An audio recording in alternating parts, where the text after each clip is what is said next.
सो One Piece chapter number 1135 के translation आ चुके हैं। चैप्टर को स्टार्ट करते हैं। तो चैप्टर नंबर 1135 का नाम होने वाला है द कप्स ऑफ फ्रेंडशिप। और ये नाम इसलिए है इस चैप्टर का क्योंकि भाई स्ट्रॉ हैट्स एल्बाफ के अंदर पहुंचे हैं, तो डोरी एंड ब्रूगी और बाकी सारे जायंट्स अपना याराना दिखाने वाले हैं, तो इसीलिए कप्स ऑफ फ्रेंडशिप आपस में एक्सचेंज होंगे, इसलिए इस वाले चैप्टर का नाम है द कप्स ऑफ फ्रेंडशिप। और इस वाले चैप्टर की कवर स्टोरी के अंदर हम वापस से जाने वाले वानो, जहाँ पे हमने देखा था टामा को कैद कर लिया था होल्डेम ने। हमें लगा था वहाँ पे टामा को यामाटो बचाएगी, बट टामा ने तो भाई खुद ही होल्डेम के मुंह पे लात मार दी। और यहाँ पे टामा ने जो है भाई इसको याद दिला दिया कि कौन है। लूफी से भी पिटा था ये और अब फिर पिटा है। तो कवर स्टोरी के अंदर इतना ही था। अब चलते हैं अपने चैप्टर की तरफ। तो चैप्टर की स्टार्टिंग होती है जहाँ पे हम देखते हैं एक बहुत ही प्यारा सा पैनल, जहाँ पे आउल लाइब्रेरी के अंदर जो बुक है एक बहुत बड़ी सी वो पड़ी हुई है। और वो बुक इतनी बड़ी है कि भाई उसके ऊपर बोनी और चॉपर बैठे हुए हैं। और जो भी बुक के अंदर वर्ड्स वगैरह लिखे हुए हैं भाई बोनी बोल रही है ये तो कुछ ज्यादा ही बड़े वर्ड्स है। लाइक वो इतने छोटे हैं कि उनको वर्ड्स भी बहुत बड़े बड़े लग रहे हैं बुक के। और चॉपर यही बोल रहा भाई मैं तो पढ़ भी नहीं पा रहा इनको ढंग से। यहाँ पे हम देखते हैं बहुत ही बड़ा सा आउल, वही वाला जो लाइब्रेरी के अंदर था।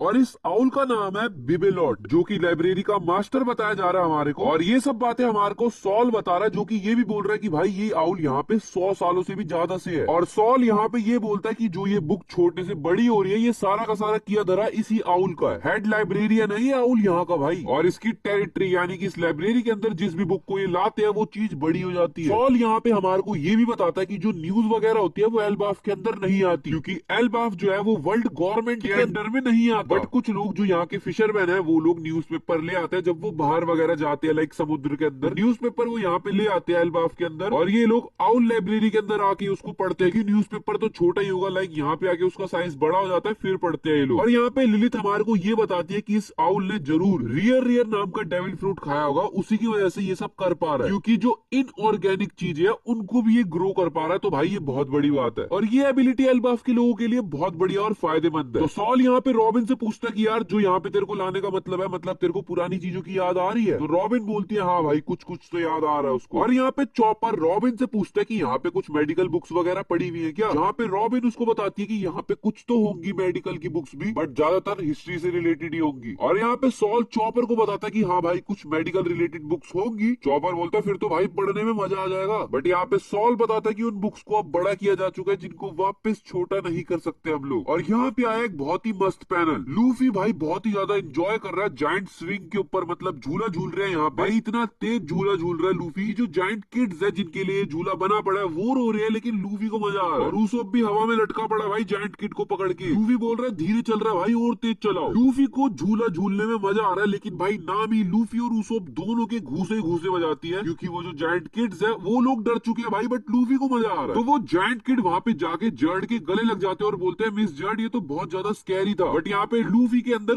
उसोप घुस गया, क्योंकि लूफी यहाँ पे चिल्ला रहा है कि एक वॉरियर के लिए रोना भाई ये तो बहुत शर्मिंदगी भरी बात है। यहाँ पे मेरे को एक बारी को सांजी को बेचारा बोलना पड़ रहा है। सांजी यहाँ पे लूफी को आके समझाता है कि भाई ऐसे मत बोल, ये वो वाले बच्चे नहीं है लड़ाई झगड़े वाले, इनको प्यार से पाला गया है। और यहाँ पे वो बच्चा जो जर्ड के गले लगा पड़ा है सांजी से भी एक कदम आगे निकला। भाई तुम खुद देख लो ये हंस रहा है भाई, समझ रहे हो तुम? लूफी यहाँ पे यही सोच रहा है कि यहाँ के बच्चे रो रहे हैं भाई, उसोप को ये बुरा सा ना लगे। बट उसोप यहाँ पे बोलता है एक शांत एल्बाफ ये भी कोई बुरी चीज नहीं है, अच्छी बात है। कोलन आता है और भाई वो सीधा अटैक कर देता है लूफी वगैरह के ऊपर। खैर जिस लकड़ी की स्वॉर्ड से वो अटैक करता है वो बहुत ही बड़ी होती है, बट जैसे वो लूफी के कांटेक्ट में आती है वो स्वॉर्ड टूट जाती है, जिसको देखकर कोलन का रिएक्शन बहुत ही अजीब था कि भाई इसने तोड़ दी स्वॉर्ड। और लूफी यहाँ पे गम गम गियर थर्ड को खोलता है अपने और एलिफेंट गन से अटैक करता है। मेरे को लगा ये पंच पड़ जाएगा कोलन के, बट भाई कोलन भी कोई कच्चा खिलाड़ी नहीं है, उसने भी लूफी के अटैक को डॉच कर दिया। और ये बहुत ही बड़ी बात है। वैसे यहाँ पे उसो बोलता है कि भाई ज्यादा एफर्ट मत दिखा। यहाँ पे लूफी बोलता है भाई मैंने तो कुछ किया ही नहीं, उसको हिट तक नहीं करा ये अटैक। और यहाँ पे लूफी बोलता है चलो मेरे को ये चीज देख के तो मजा आया, एल्बाफ के अंदर भी कोई तो लड़ सकता है ढंग से। यहाँ पे वो जो बच्चे स्कूल के अंदर थे वो डर जाते हैं और बोलते हैं भाई लूफी भी लड़ता झगड़ता है क्या, हमारे को ये पसंद नहीं है। कॉलर यहाँ पे बोलता है भाई तू लूफी है एम्परर, क्या मस्त चीज करी भाई तूने एम्परर के हिसाब से। और यहाँ पे हम देखते हैं वो जो जायंट किड होते हैं, मतलब वहां पे जितने भी बच्चे होते हैं बाकी सारे स्कूल के, वो सब कॉलन को बोल रहे होते हैं कि तू भाई क्या लड़ाई झगड़ा करता रहता, तू पहले की तरह ही बेकार है। और यहाँ पे कॉलन उनको बोल रहा होता है कि मेरे को कमजोर लोग बिल्कुल पसंद नहीं है, तुम सारे बच्चे रोतडू से और कुछ नहीं करते। रिप्ले आती है यहाँ पे कॉलन को बोलने की यहाँ पे कोई सीन वगैरह क्रिएट मत कर, बट वो ये भी बोलती है कि भाई जो तूने फर्स्ट स्ट्राइक करी थी लूफी के ऊपर वो काफी ज्यादा तगड़ी थी। और यहाँ पे कॉलन वही जो बार वाली लेडी ने खाना बना के दिया था वही दे रहा होता है अपनी मदर को और बोलता है जो जो आपका फेवरेट है सब बना के दिया। सांजी भी लाइक मदर है रिप्ले। और सांजी यहाँ पे ये बोलता है तेरे को अपने बच्चे को कुछ सिखाना भी तो चाहिए, लाइक उससे गलती हुई है, ऐसे अटैक कर रहा है वो छुप के, तो सॉरी तो बोले कम से कम। यहाँ पे कॉलन हम सबको बता रहा है कि भाई उसके फादर भी ह्यूमन है, और यहाँ पे कॉलन ये भी बोलता है कि जो उसके फादर है वो एक पायरेट थे पास्ट के अंदर, और वो एल्बाफ के किसी भी वॉरियर से नहीं डरते थे, लाइक किसी से भी। और इसके बाद काफी सारी थ्योरीज बन गई कि गबान कॉलन का फादर है। बट एक सेकंड, सांजी के मन में जो क्वेश्चन है वही हमारे मन में भी आ रहा है, कॉलन का जो फादर है वो ह्यूमन है? लाइक सब कुछ उल्टा फुल्टा हो गया, समझ रहे हो ना तुम सारे के सारे। और यहाँ पे रिप्ले हमारे को ये बताती है कि जो उसका हस्बैंड है वो उससे बहुत ज्यादा यंगर है। तो लाइक जब ये लोग शादी करेंगे तो बहुत अजीब सा लगेगा, इसलिए इनकी शादी थोड़ी इनफॉर्मल टाइप की है, क्योंकि जो ओल्ड होना है वो सिर्फ इसके हस्बैंड को होना है, बल्कि ये ओल्ड होगी ही नहीं। और सांजी अभी भी यही सोच रहा है कि सही में वो ह्यूमन है भाई। मतलब यहाँ पे लूफी वगैरह भी लाइब्रेरी के अंदर पहुंच चुके हैं, और लूफी बोलता है भाई यहाँ पे क्या बुक्स है यार, बहुत बड़ी बड़ी बुक्स है यहाँ पे। यहाँ पे लूफी मिलता है रॉबिन को, जहाँ पे रॉबिन उसको बोलती है कि भाई तू जा पार्टी के अंदर, मैं आऊंगी थोड़ी देर बाद, ताकि वो सॉल से थोड़ी और बातें कर सके। और सॉल यहाँ पे बोलता है क्योंकि वो पार्टी पूरे 3 दिन तक चलने वाली है तो भाई तुम लोग जाओ, काफी टाइम है, मैं भी बाद में ही आऊंगा। यहाँ पे लिलित बोलती है कि वो भी नहीं आ सकती क्योंकि उसको एल्बाफ का रेजिडेंट लेना है। बट जो लोग बोल रहे थे कि बोनी स्ट्रोहेड बनने वाली है, बोनी बोल रही है वो भी रेजिडेंट के लिए जा रही है, लाइक वो भी एल्बाफ के अंदर रहेगी। फ्रैंकी यहाँ पे बोलता है कि उसको भी कुछ बिजनेस वगैरह यहाँ पे डील वगैरह करनी है, क्योंकि यहाँ पे बहुत सारे एडम ट्रीज हैं, और इस एडम ट्री का जो मटेरियल है वही तो अपनी सनी के अंदर लगा हुआ है। सॉल यहाँ पे बताता है कि हाँ भाई बहुत सारे एडम ट्री है इस दुनिया के अंदर, बट जो एल्बाफ वाला है वो सबसे पुराना है। तो फ्रैंकी यहाँ पे बोलता है कि वो जब तक यहाँ पे है उसको और जानना है एडम ट्री के बारे में। लूफी बोलता है भाई जिसको जो करना है वो करो, मैं तो अपनी लिमिट पे हूँ भाई, मेरे को खाना चाहिए, मैं तो जा रहा हूँ। बट यहाँ पे जर्ड बोलती है कि उसके पास कुछ है जो वो सबको देना चाह रही है, और यहाँ पे सबको यानी कि बाकी सब स्ट्रॉयड्स जिनको अपने कपड़े नहीं मिले थे, ब्रूक, फ्रैंकी, रॉबिन, जिनबे, सब ने अपने कपड़े डाल लिए वाइकिंग्स वाले, और सारे के सारे बहुत ही बढ़िया लग रहे हैं। और भाई ये लोग काफी खुश हैं, सारे के सारे बहुत ही ज्यादा खुश हैं इन कपड़ों को पाके। ब्रूक बोल रहा है भाई मैं तो अपने आप को स्ट्रॉन्ग फील कर पा रहा हूँ। फ्रैंकी बोलता है भाई तेरे को हमारे कपड़ों का जो है साइज वगैरह ये सब कहाँ से मिला? जिनबे, फ्रैंकी सबको सूट फिट आ चुका है, बट रॉबिन भाई रॉबिन काफी ज्यादा अच्छी लग रही है इन कपड़ों के अंदर। और यहाँ पे जर्ड को ह्यूमंस बहुत ही ज्यादा अच्छे लगते हैं, तो उसको बहुत अच्छा लग रहा है इन लोगों को वैसे क्लॉथ्स में देख के। और जर्ड जैसे क्लॉथ बनाती रहती है, बट प्रॉपर साइज की क्लॉथ्स बना रही है भाई, थोड़ा अजीब लगा। यहाँ पे सब कुछ हो चुका है, ये लोग जा रहे हैं पार्टी के अंदर, पार्टी है उस विलेज के अंदर, और लूफी भी वेस्टर्न विलेज के अंदर ही जा रहा है, और ये उसी उड़ने वाली शिप के अंदर जा रहे हैं। सीन आता है वेस्टर्न विलेज के अंदर, जहाँ पे प्रैंक और उसके साथ एक वुमेन आई पड़ी है, और यहाँ पे 2 गार्ड जो कि जायंट्स है, वो कासल के अंदर आया ना वो दोनों, वो गार्ड बोलते हैं तुम लोग ऐसे कैसे घूम रहे हो इस कासल के अंदर, तुम आए कैसे, पहले ये बताओ यहाँ पे, क्या तुम लोग स्ट्रॉयड से रिलेटेड हो या फिर तुम्हारा इस कंट्री के साथ कुछ लेना देना है? तो यहाँ पे वो जो वुमेन आई होती है हॉली नाइट वाली, वो बोलती है हम किसी लोकी नाम के बंदे को ढूंढ रहे हैं। तो एक जायंट बोलता है लोकी वो तो एक अंडरवर्ल्ड का वो है क्रिमिनल, तुम उसको क्यों ढूंढ रहे हो, तुम्हारा क्या मतलब है और उससे? और वो जायंट बोलते हैं वो बंदा उसने हमारे किंग को मार दिया, इसी वजह से हमारा कासल खाली है भाई। तो यहाँ पे ये लोग वही पूछ रहे होते हैं कि तुम बस मेरे को ये बताओ कि लोकी है कहाँ पे। तो यहाँ पे वो जायंट साफ साफ मना कर देते हैं। तो वो वुमेन बोलते हैं सही में तुम लोग नहीं बताने वाले? तो जायंट्स बोलते हैं कर लो भाई जितना टाइम खराब करना है, हम लोग नहीं बताने वाले तुम्हारे को। और वो वुमेन अपनी पोजीशनिंग वगैरह लेने लग जाती है, जिसके बाद जायंट्स थोड़ा सा शॉक हो जाते हैं, बट वो लोग बोलते हैं शायद कोई जोक वगैरह करना चाह रही है। बट मैंने जो नोटिस किया कि वो जो 2 जायंट्स थे उसमें से एक जायंट के ऊपर जिसके पैर के नीचे नीचे को तो पट्टियां बंधी पड़ी है, बट ऊपर कुछ नहीं है। नेक्स्ट पैनल में हम देखते हैं कि भाई उसके पैर के ऊपर वाले साइड पे भी पट्टियां वगैरह सी बंध चुकी है। और थर्ड पैनल के अंदर उस वुमेन ने अटैक करा है उस जायंट के ऊपर जिसके पैर के ऊपर पट्टियां सी बंध गई थी। और ये चीज मैंने क्यों सोची, क्योंकि वो जो वुमेन है होली नाइट वाली जो हमारे को दिखाई गई है, उसके मुंह के ऊपर भी पूरी पट्टियां सी बंधी पड़ी है। तो लाइक उसने कुछ तो अटैक करा है उससे रिलेटेड, कि जहाँ पे वो पट्टियां बंधी थी वहां से वो गिर गया एकदम से जमीन के ऊपर। और वो जायंट एकदम चिल्लाना स्टार्ट कर देता है क्योंकि भाई उसके काफी ज्यादा दर्द वगैरह हो रहा है। दूसरा जायंट बोलता है क्या हो गया? तो यहाँ पे वो हॉली नाइट वाली वुमेन बिल्कुल सेलेस्टियल ड्रैगन वाले टाइप में बोलती है तुमको क्या लगा था भाई तुम लोग एंट हो गए और तुम लोग बच जाओगे? जो मैंने तुमसे पूछा इसका मतलब मैं तुम्हारे को ऑर्डर कर रही हूँ, और अगर तुमने उसका जवाब नहीं दिया इसका मतलब तुम पिटोगे भाई, नॉर्मल है। सबको अपने से नीचे समझना ये सेलेस्टियल ड्रैगन वाला ही काम है। एंड जस्ट इमेजिन जो हॉली नाइट्स के बंदे हो, मान लो वो जो 20 किंगडम भिड़ी थी जॉय बॉय से, वही वाली किंगडम के राजा वगैरह हो सकता है भाई ये चीज। और मैंने एक और चीज नोटिस करी, जैसे हमारे को ये बताया जा रहा है कि फिगारलैंड गार्लिंग जो कि अभी थोड़ी टाइम पहले ही हॉली नाइट्स का लीडर था, वो बन गया है गोरो से। तो जब वो गोरो से वाले रूम में जाता है तो उसको उस तरीके की इज्जत नहीं दी जाती, लाइक काफी रूडली बात करते हैं सारे के सारे एल्डर्स उससे। बट जब जो शैंक्स का ट्विन जिसको बोल रहे हैं प्रैंक भाई जब मिलते हैं उन एल्डर्स से, तो उसको काफी ज्यादा रिस्पेक्ट दी जाती है। बोला तो यही जा रहा है ना कि वो हॉली नाइट्स का लीडर बना है,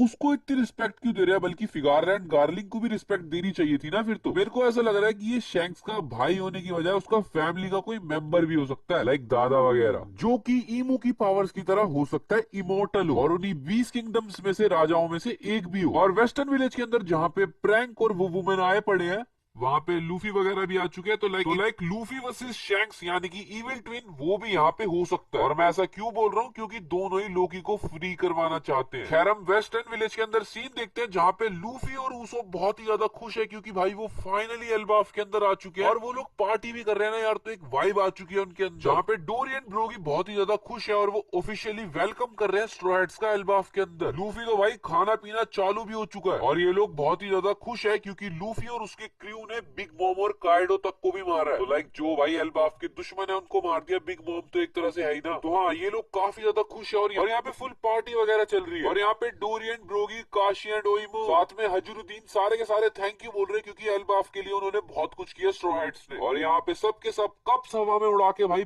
पार्टी वगैरह एंजॉय कर रहे हैं। फुल तगड़ा माहौल बना पड़ा है भाई यहाँ पे। तो खैर यहाँ पे हम देखते हैं कोई शिप आ रही है भाई साहब। खैर यहाँ पे हम देखते हैं वही वेस्टर्न विलेज की तरफ एक शिप आ रही है दोबारा से उड़ती हुई, जिसके अंदर एक बहुत बड़ा जायंट बैठा हुआ है। लूफी को दिखता है स्टानसेन और लूफी बोलता है तू तो वही बंदा है ना जिसको भाई साबाउडी के अंदर कैद करके रखा हुआ था। यहाँ पे स्टानसेन बोलता है मेरे को हजरुद्दीन ने बताया कि अब हम लोग तेरे अम्ब्रेला के अंडर है। खैर हो सकता है ये भी मेरा कोई लकी हो। यहाँ पे हमारे को वही वाला सीन दिखाया जाता है, भाई लूफी ने फ्री करवाया था स्टानसेन को भी। हाँ ये सब तुम्हें पता है। तो लूफी यहाँ पे बोलता है मेरे को बहुत खुशी हुई यार कि मैंने तेरी हेल्प करी। और यहाँ पे जारुल आ चुका है और यहाँ पे जारुल आके बोलता है मेरे को लग रहा है भाई तुम सारे के सारे खूब इंजॉय कर रहे होगे। और ये जारुल जो है भाई ये 408 साल का है। ये वन पीस के वर्ल्ड के अंदर सबसे पुराने इंसानों में से। यहाँ पे जारुल के जो हेड के अंदर हेलमेट है उसके अंदर तलवार घुसी पड़ी है और ये बंदा यहाँ पे कूल तरीके से बोल रहा है ओ ऐसा लग रहा है यहाँ पे कुछ गेस्ट आए हुए, टीनी गेस्ट। लूफी यहाँ पे बिल्कुल शॉक्ड हो चुका है और वो बोल रहा है ग्रैम्प्स तेरे सर के अंदर तो तलवार घुसी पड़ी है भाई, देख तो ले उसको। और यहाँ पे जारुल बोलता है आई एम लकी भाई मेरे हेलमेट ने मेरे को बचा लिया। बट लूफी बोलता है फिर भी ये तेरे सर के आर पार जा रही है भाई, ये तो देख ले। और इसी क्लिफ हैंगर के साथ चैप्टर को यहीं पे एंड कर दिया गया। कोई ब्रेक नहीं है भाई अगले हफ्ते। तो ये वाली वीडियो यहीं तक थी। आई होप तुम लोगों को ये वीडियो पसंद आई होगी। वीडियो पसंद आई हो लाइक कर देना, चैनल पे नए हो सब्सक्राइब कर देना। मिलते हैं नेक्स्ट वीडियो में, तब तक के लिए बाय बाय।